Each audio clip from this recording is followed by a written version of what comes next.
Meu bom, e se eu te falar que você vai passar uma raiva com esse protagonista, que tem habilidades rank SSS, nem SE, outro nível a parada. Mas o moleque é muito inocente e bobo. Posso ver que tu tá ficando com raiva, mas vem comigo pra mais uma fantasia da temporada, com The Uniware Atelier Mister, e fica até o final, que sei que você vai gostar. Então bora pro vídeo. Uma vila nas montanhas tem sofrido constantes ataques de um Fenrir classe S, por isso os moradores gastaram todas as suas economias para contratar um grupo classe SS para derrotá-lo. Os membros do Presas de Dragão estão entre os aventureiros mais fortes do mundo, cada um com suas habilidades únicas, mas então, a Kurt, que só serve para fazer tarefas domésticas. Para evitar se machucar, ele se esconde atrás de uma parede. No entanto, assim que o Fenrir chega, Kurt é o primeiro a ser atacado e arremessado para longe. Os outros membros do grupo se preparam para o combate. Gonova ordena que Bandana imobilize o Fenrir, então ela usa seu arame para amarrá-lo, mas um segundo depois, o Fenrir quebra suas costas contra uma parede. Normalmente, Bandana ficaria em uma cadeira de rodas pro resto da vida, mas como Marfis está no time, ela é curada em segundos e volta à luta. Ela usa uma árvore como âncora para se firmar no chão, dando a Gonova a chance de mirar na cabeça do Fenrir. Ele salta e incendeia a criatura com sua espada mágica. Os cidadãos ficam tão felizes com a derrota do Fenrir que preparam um banquete para o grupo, mesmo estando quase falidos. Mas Gonova odeia a comida simples dos camponeses e ordena que Kurt prepare uma refeição decente para ele. Bandana pede que ele faça algo especial, pois aquele será o último dia em que comeria a comida do Kurt. Kurt não entende o que ela quis dizer e pergunta a Gonova, que explica que a partir daquele dia ele estava sendo expulso do grupo. Kurt pergunta se fez algo errado e Gonova diz que o problema é que ele não contribui o suficiente. Ele cuida das tarefas do grupo, mas além disso é completamente inútil em combate. Como grupos só podem ter 4 membros, se quisessem ficar mais fortes, precisariam substituir Kurt por um mago poderoso ou alguém que saiba lutar. Kurt implora para ficar, mas Gonova chuta seu estômago, cansado de seus lamentos.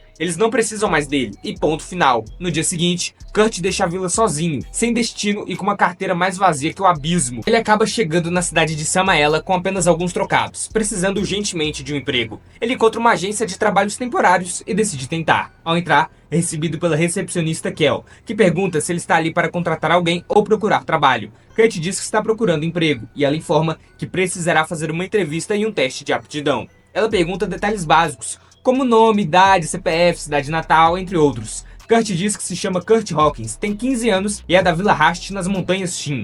Kel nunca ouviu falar dessa vila, mas continua. Quando perguntado sobre seu histórico de trabalho, Kurt diz que fazia parte do Presas de Dragão, mas só fazia tarefas domésticas e foi recentemente expulso do grupo. Kel fica surpresa que ele esteve em um grupo classe S e diz que isso poderia ajudar em uma busca por emprego. Agora, ele só precisa fazer o teste de aptidão. Aptidões nesse mundo são dons concedidos por Deus e, com sorte, Kurt poderia descobrir um talento oculto. Elas são classificadas de G a SSS e a diferença entre ranks é enorme. Alguém com habilidade em espada rank D mal conseguiria cortar uma pedra, enquanto o rank A cortaria uma pedra ao meio sem esforço. Kurt fica animado, mas todas as suas aptidões de combate são rank G. Ele perde as esperanças, mas Kel diz que ainda pode ter uma boa habilidade em áreas como alquimia ou ferreiro. Porém, o técnico responsável por esses testes está de férias, então ele teria que voltar na semana seguinte. Kurt diz que não pode esperar, está quase sem dinheiro. Kel, entendendo sua situação, pede que ele levante um saco de areia. Ao tocá-lo, ele sente uma estranha sensação, como se o saco drenasse um pouco de sua mana. Como consegue levantá-lo, Kel sugere que ele tente trabalhos de construção. Ela escreve uma carta de recomendação para o Margrave de Tone, que está recrutando trabalhadores para reparar os muros da cidade. Kurt agradece e vai até lá. O Margrave duvida que Kurt consiga lidar com o trabalho, mas precisam de ajuda. Decide dar uma chance. Ele pede que Kurt misture cimento e reboque o muro, sendo pago conforme seu desempenho. Se não usar pelo menos meio barril de cimento até sua volta, seu pagamento será baixo. Kurt aceita o trabalho e decide usar o máximo de cimento possível.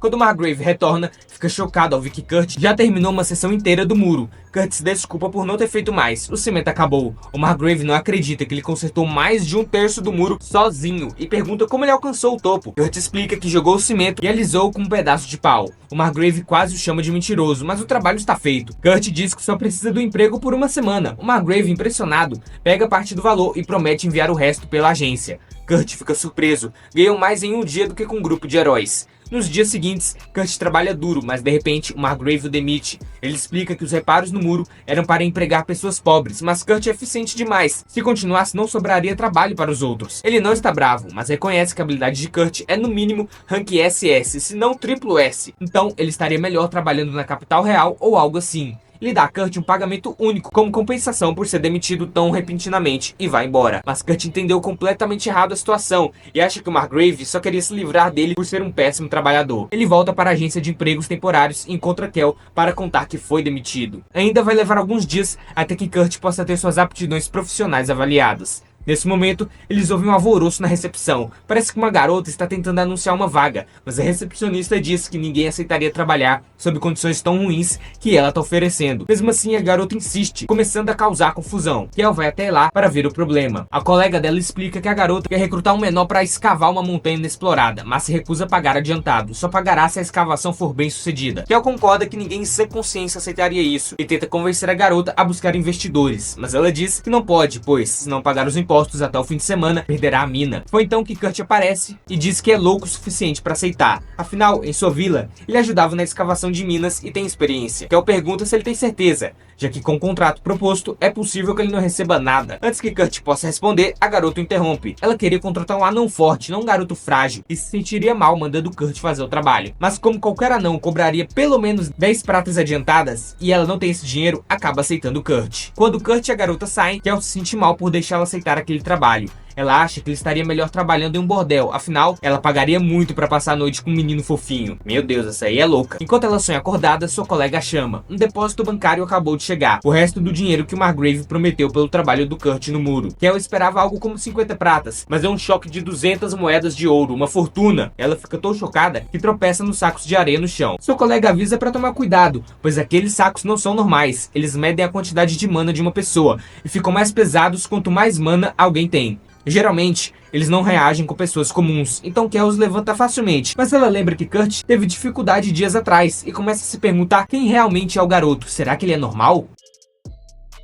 Enquanto isso, Kurt e a garota Ulícia caminham pela floresta até o acampamento dela. Kurt fica preocupado ao ver que é apenas uma barraca. Ulícia diz que é grande o suficiente para os dois, mas Kurt diz que nunca conseguiria dormir ao lado de uma garota bonita como ela. Ao ouvir que Kurt a chamou de bonita, Ulícia fica irritada, achando que ele está a bajulando, mas Kurt insiste que realmente a acha bonita. Ela percebe que ele é sincero e lhe dá uma batata cozida para o jantar. Kurt fica emocionado, faz tempo que ninguém cozinha para ele. Ele também agradece por Ulícia comer com ele, já que o grupo de heróis nunca permitiria que ele comesse no mesmo lugar. À noite, Kurt não consegue dormir. Ulícia está de roupa íntima. Ele decide sair da barraca e dormir do lado de fora. Ulícia, que só estava fingindo dormir, abre os olhos. Ela fez isso de propósito para testar se Kurt tentaria algo, mas agora sabe que ele é um bom homem. Na manhã seguinte, Ulícia acorda e encontra Kurt dormindo perto de uma árvore. Ela se sente mal, mas percebe que seu casaco foi consertado. Quando Kurt acorda, ela pergunta se foi ele e ele confirma. Ela fica impressionada com suas habilidades de costura, mas ainda duvida que ele seja bom em mineração. Como já é tarde para arrumar outra pessoa, eles partem para o trabalho. Kurt pergunta se Ulícia já decidiu onde começar a escavar, mas ela planejava cavar aleatoriamente e torcer para achar minérios. Kurt diz que isso não funciona e a leva para uma parte específica da montanha. Em minutos, ele acha uma rocha cheia de pedras preciosas. Ulícia fica chocada, mas Kurt já localizou todas as gemas naquela área. Ela mal pode acreditar. Se vender tudo, poderá pagar suas dívidas. Mas Kurt diz que ela não pode vendê-las assim. Ele explica que as gemas valerão mais se forem transformadas em cristais mágicos primeiro. Ulícia duvida, já que só há 10 magos no reino capazes disso. Enquanto ela fala, Kurt já transforma uma gema em cristal mágico. Ulícia fica sem palavras. Ele fez isso instantaneamente, enquanto magos experientes levam horas. Depois de converter todas as gemas, Kurt deixa Ulícia vendê-las. Ele fica na montanha para terminar algumas coisas. Ulícia vai até a alfândega da cidade para vender os cristais. Como são extremamente valiosos, o agente pergunta de onde ela os tirou. Sabendo que não acreditariam nela, ela mostra um emblema da família real, que ainda tinha mesmo não trabalhando mais para eles. Isso basta. E ela usa um círculo de teletransporte para ir à capital. Lá, visita a loja de uma amiga, Mimiko, que avalia os cristais. No começo, Mimiko acha que não valem muito, mas então percebe que tem 10 vezes mais mana que o normal, valendo 10 moedas de ouro cada. Ulícia fica chocada. Kurt lhe deu 50 cristais desse. Mimiko lhe entrega 500 moedas de ouro então, mas faz 2 pedidos. Que Ulícia só venda esses cristais em sua loja, pois seria perigoso circulá-los sem controle, e que ela revele o nome do criador dos cristais. Ulícia aceita a primeira condição, mas se recusa a dar o nome de Kurt sem permissão. Mimiko, sendo uma maga da corte, tenta ordenar, mas Ulícia não está mais sob a autoridade real. Vendo que não conseguirá a informação, Mimiko pede que Ulícia garanta que Kurt não vá para outro reino. Ela também oferece a ele o título de conde e acesso ao laboratório real, caso aceite trabalhar para a família real. Ulícia deixa a loja e na manhã seguinte volta à montanha. Para sua surpresa, Kurt construiu uma casa inteira no tempo em que ela estava fora. E foi só um dia, e para ele é normal, afinal na sua vila todo mundo faz isso. Gonova tá desesperado, pois não consegue fazer fogo na sua batalha contra uma árvore do diabo. Ele pede para Maleficent o curar, mas a mina tá muito fraca para isso. Dito isso, Gonova pede pro novato do grupo fazer magia de fogo, embora antes não quisesse nenhuma ajuda. Aí começa uma briga entre eles e a bandana já nota que esse grupo acabou. Então vemos que o Lisha fala que Kurt recebeu uma proposta para ser diretor do Laboratório Real de Tecnologia Mágica e ele não entende como isso pode estar acontecendo. O Kurt ser nobre? E o Lisha diz que uma amiga sua que é maga da corte que propôs isso. E Kurt acha que isso é golpe pra cima da Lisha. Kurt pensa sobre a oferta incrível, mas recusa porque não se vê numa posição que tá acima dos outros e se sente mal pelos presos de dragão. Mano, esse moleque dá um pouquinho de raiva, né? Muito bonzinho, umas coisas nada a ver. Ou é só eu que sou amargurado, né? Pode ser. Kurt diz que seu compromisso é com Lisha e ela fica toda feliz ouvindo isso. Kurt mais uma vez sendo bobo. Acha que os cristais que ele criou não deram muita grana pra Lisha pagar os impostos, mas ele mal sabe que ela vendeu por um bom preço. E Lisha diz que só pegou uma comissão e o resto depositou na conta do Kurt. Ele diz que não precisava disso, mas o Lisha sabe que se ficasse com todo aquele dinheiro, sua consciência ia pesar pra sempre, pois quem criou os cristais foi o Kurt. Agora ela quer que continue sua mineração. Kurt comenta que encontrou um veio mineral perfeito. Ela acha que o Kurt precisa descansar primeiro, mas o garoto tá de boa, pois dormiu 6 horas. O que o Lisha estranha, como ele constrói uma casa e teve todo esse tempo pra dormir. Kurt, vendo ela fazer as contas, fica com a ideia errada e acha que foi um erro dormir tanto. Lembra que no seu antigo emprego, ele só dormia 4 horas. Era o primeiro a levantar e o último a dormir. Um trabalhador explorado, mano. Denuncia isso, amigo. Os dois vão para o trabalho para começarem a mineração. E o Lisha fica em dúvida, pois não tem nada nesse mato que chame a atenção.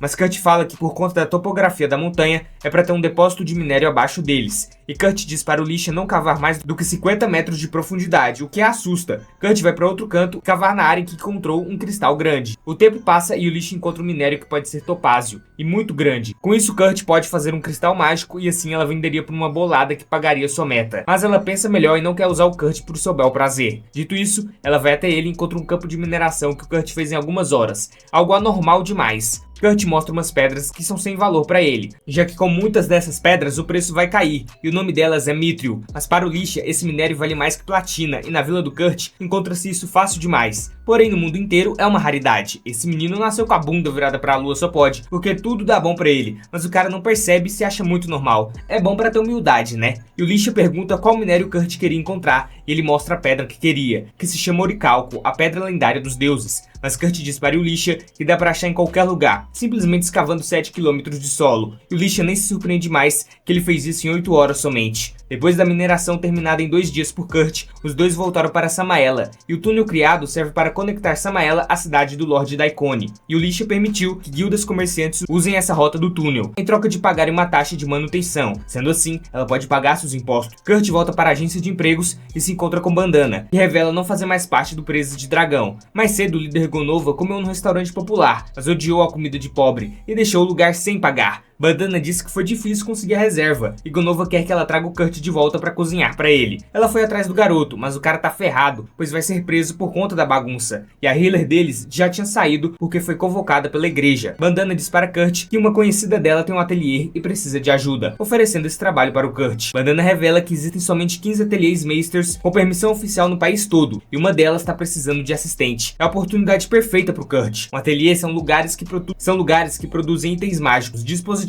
poções, entre outras coisas. O chefe desse lugar é conhecido como Atelier Meister, recebendo permissão real para desenvolvimento e distribuição desses itens, tratado como um visconde em termos de título também. Kurt chega nesse ateliê, mas parece estar bem qualquer coisa. Quando bate na porta, uma elfa empregada o atende. A elfa descobre que ele veio por recomendação para o emprego de assistente. Daí ela o leva até a cozinha, que não é limpa há 3 semanas. Ou seja, tá uma radiação de matar nesse lugar. Kurt agora entende que eles queriam um empregado para fazer a limpeza, já que a elfa é muito ruim nesse tipo de serviço. A mestra do ateliê a chama para ajudar, enquanto Kurt vai começar o trabalho pesado e, como sempre, rapidão ele termina. Meia hora para limpar toda a bagunça e ele acha que demorou. Alguém dá uns tapas na cara desse menino? Kurt vai para onde acha que a elfa foi, mas se perde e entra num quarto onde tem uma garota se trocando. Kurt olha mais de perto e percebe que ela tem uma marca da maldição. Ele a toca com permissão e analisa que sua situação é terrível. Ainda bem que ela ainda tem apetite, graças aos órgãos que estão funcionando. funcionando ainda. Enquanto isso, Elisha vê com sua amiga que os mitros e oricalco que Kurt achou valem no total de 50 mil em ouro. Caso descubram sobre a existência e habilidades do Kurt, podem sequestrá-lo ou eliminar o sujeito de vez. Voltando para o Kurt, ele conhece a mestra do ateliê. Ela é Lady Ofélia, uma milf de respeito, que observa o mingau que Kurt fez para a garota amaldiçoada. Ofélia diz para Kurt não contar a ninguém que a viu. Ofélia dá o pagamento do dia para ele, que acha que recebeu muito, mas nada mais justo para alguém que limpou aquela radiação da casa em apenas 30 minutos. Assim, ele vai embora. Ofélia foi muito descuidada ao deixar um estranho ter contato com a garota. Ela vai para seu quarto levando a comida dela. A garota tá morrendo de fome e experimenta o mingau de Kurt, mas do nada começa a sentir uma dor e cai no chão. Ofélia acha que o Kurt envenenou a comida e sai correndo para pegar o antídoto. Daí vem a surpresa. A maldição da garota foi embora. A comida do Kurt fez um milagre e vemos o usuário da maldição se desculpando com alguém pela magia desfeita. Mas o cara só diz que precisarão recorrer a outros meios para conseguirem eliminar Lisolette. Ofélia e Lisolette vão até a loja de Mimico e ela apresenta a ela e Elisha a terceira princesa do reino, Lady Lisolette. Mimico diz que achava que ela estava doente, mas Ofélia revela que era uma maldição na verdade, de alguém tentando acabar com ela para desfazer a relação de paz entre os dois reinos, de seu pai o rei e o reino de sua mãe, a princesa François do Império Guruma, ao leste. Mimico abraça Lisolette feliz em vê-la bem e sabendo que a princesa quer que ela descubra quem lançou essa maldição. Mimico jura lealdade a Lisolette, como fez para com seus pais. A princesa conta que foi graças a Kurt que a maldição foi embora, deixando Mimico e Elisha surpresas. E Elisha ainda está tendo dificuldade para acreditar que a maldição que assombra Lizzie há anos foi quebrada por uma tigela de mingau. Agora ela sabe que Kurt é capaz de fazer coisas loucas, mas ela literalmente o deixou sozinho por meio dia. Ele acabou salvando a princesa. Eles vão recompensar Kurt por sua ajuda em algum momento, mas antes disso, Mimico acha importante rastrear a pessoa responsável pela maldição. Normalmente há feitiços anti-maldição no quarto de Lizzie, então alguém deve ter adulterado eles antes de ela ser amaldiçoada. Apenas 3 pessoas no reino tinham acesso ao quarto de Lizzie na época. Filho de Hiscats, o general da Força Expedicionária Real, Tristan Mainou, o bispo da igreja Isidora e a terceira rainha do reino. Porém, eles não podem sair por aí fazendo acusações falsas, então precisam de provas concretas antes de agir. Ofélia sugere que arme uma armadilha para atrair o culpado, e ela já tem a ideia perfeita em mente. Lizzie acabou de completar 15 anos, e os costumes reais dizem que ela precisa sair de casa e treinar por um ano. Os responsáveis pela tentativa de assassinato certamente tentarão pegá-la de novo, então Ofélia planeja criar um mestre ateliê falso e dizer que Lizzie foi enviada para treinar lá. Os assassinos provavelmente tentarão obter informações sobre o mestre ateliê para planejar um ataque, e quando fizerem isso cairão direto na armadilha de Ofélia. Mas eles precisam de alguém com boas realizações para interpretar o mestre ateliê falso, e Elisha tem a pessoa perfeita em mente. Ela mostra a Ofélia um dos cristais mágicos que Kurt fez, e assim que Ofélia vê, não tem dúvidas, é o cristal de mais alta qualidade que ela já viu. Falando em Kurt, no dia seguinte, ele voltou à casa de Ofélia para trabalhar, mas encontra um bilhete na porta dizendo que ela não está. Ele então esbarra com Michelle, que explica que depois que ele foi embora ontem, Ofélia saiu de repente com Lizzie e não voltaram desde então. Infelizmente, isso significa que não há trabalho para Kurt hoje, então ele sai decepcionado e vai até a guilda para comer. Enquanto está lá, ele ouve um grupo na mesa ao lado em pânico, porque o carregador deles adoeceu, e sem ele não conseguirão cumprir a missão. Eles não têm tempo para procurar um substituto, então parece que vão ter que cancelar tudo. Kurt pensa e acha que consegue lidar com o trabalho de carregador. Ele se aproxima e se apresenta, dizendo que ouviu a conversa e, embora seja péssimo em combate, pode ser útil como carregador. Sina ri da ideia. Um garoto magricela como ele nunca aguentaria um trabalho tão pesado. Khan dá um tapa nela e se desculpa pelo comportamento rude da irmã,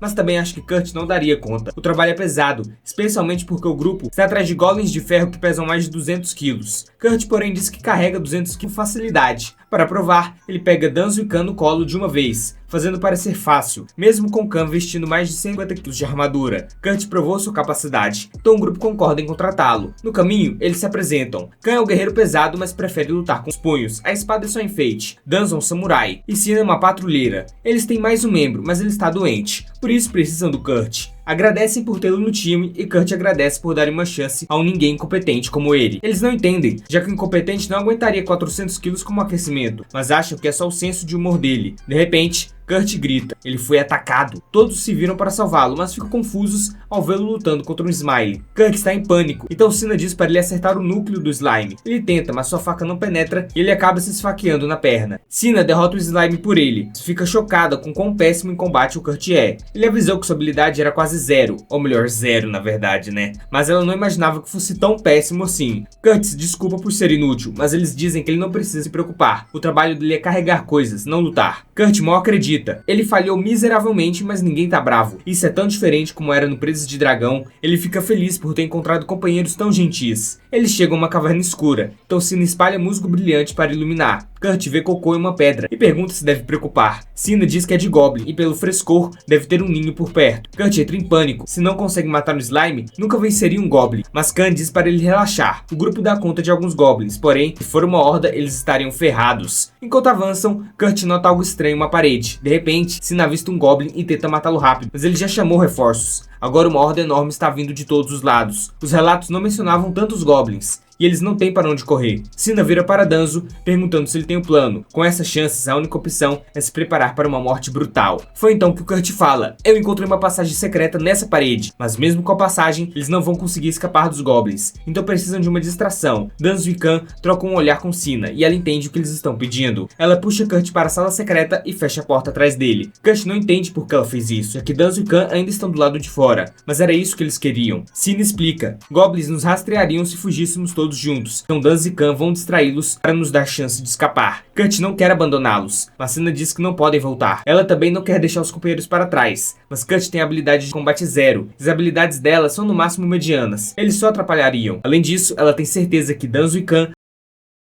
vão se virar de algum jeito, mas isso é pura mentira, porque os dois sabem que vão morrer ali mesmo. Mesmo assim, não se arrependem. Morrer protegendo os amigos é a maior honra de um guerreiro. Cina diz que precisam seguir em frente e espalha musgo brilhante para procurar uma saída, mas então, para seu terror, ela descobre que isso não é uma sala secreta comum, é uma sala de chefe, e agora eles estão presos com um dragão de ferro. Enquanto isso, na cidade, Lizzie quer ver Kurt de novo, então pede para o Lisha levá-la até a pousada dele. Depois que o Lisha arromba a fechadura, as duas entram no quarto, mas Kurt não está lá. De repente, uma voz desconhecida fala: se estão procurando Kurt, ele foi para uma missão nas cavernas ao nordeste. E o Lisha não faz ideia de quem é, então sai correndo para confrontar a pessoa. Mas quando chega lá, já sumiu. Ela fica confusa, mas Kurt realmente está nas cavernas e pode estar em apuros. Pelo que ela sabe, houve um treinamento para matar goblins por ali recentemente. Então sobreviventes podem ter feito um ninho lá. E o Lisha diz para Liz esperar, porque ela vai ajudar o Kurt. Mas Liz insiste em Jun. Levar uma princesa para uma caverna cheia de monstros não é exatamente seguro. Ela treina magia desde criança. Além disso, o Lisha é a guarda dela, não pode a deixar sozinha. E o Lisha acaba cedendo, e as duas partem. Pelo musgo brilhante fresco nas paredes, elas sabem que alguém passou por ali há pouco. Liz usa um feitiço de aprimoramento sensorial, mas em vez de ouvir, ela começa a cheirar o chão. Sim, ela tá farejando o rastro do Kurt. Em apenas 10 minutos com ele, ela adorou o cheiro, e depois de um pouco mais de farejo, ela o encontra. Ela também ouve uma luta no corredor e avisa o Lisha, dando a ela um buff de status para ajudar. Danzo e Khan estão segurando os goblins bravamente, mas não vão aguentar por muito mais tempo. Por sorte, antes que algum seja mortalmente ferido, e o Lisha surge e corta todos os goblins em um golpe só. Dentro da sala secreta, Cina cai de joelhos desesperada. Não tem como eu vencer um dragão golem? Desculpa, Kurt. Agora a gente vai morrer aqui. Mas Kurt só sorri. Relaxa, já lidei com um monte desses. Ele caminha até o dragão, pula no rabo dele e com um toque da adaga, o rabo inteiro do dragão se despedaça. Ele repete o processo com todos os membros. E Cina mal pode acreditar. O cara que não conseguia matar um slime está derrotando um dragão de ferro como se não fosse nada. Ela está genuinamente assustada agora. Kurt só acha estranho. Minerar golems é normal para ele. Nesse momento, Yulish entra na sala e encontra Kurt em pé, na frente de uma pilha de pedaços de dragão. Kurt fica aliviado e pede: salva meus amigos. Danzo e Khan ainda podem estar em perigo, mas o Lisha já resolveu.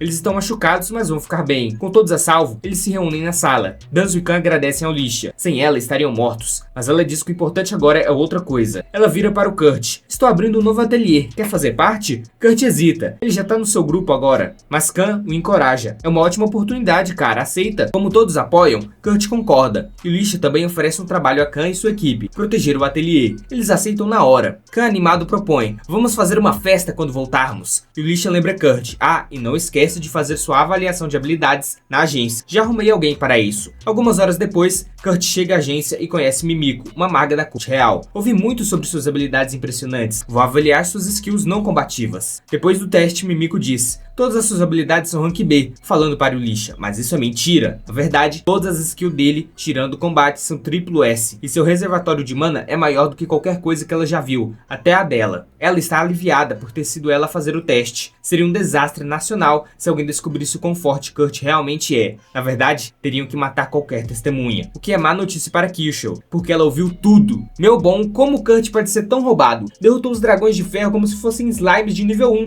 Muito apelão, cara. E deixe seu like e sua inscrição se quer ser tão roubado em alguma coisa igual o Kurt. E ative o sininho para não perder nada do canal. Valeu pelo apoio de sempre e falou!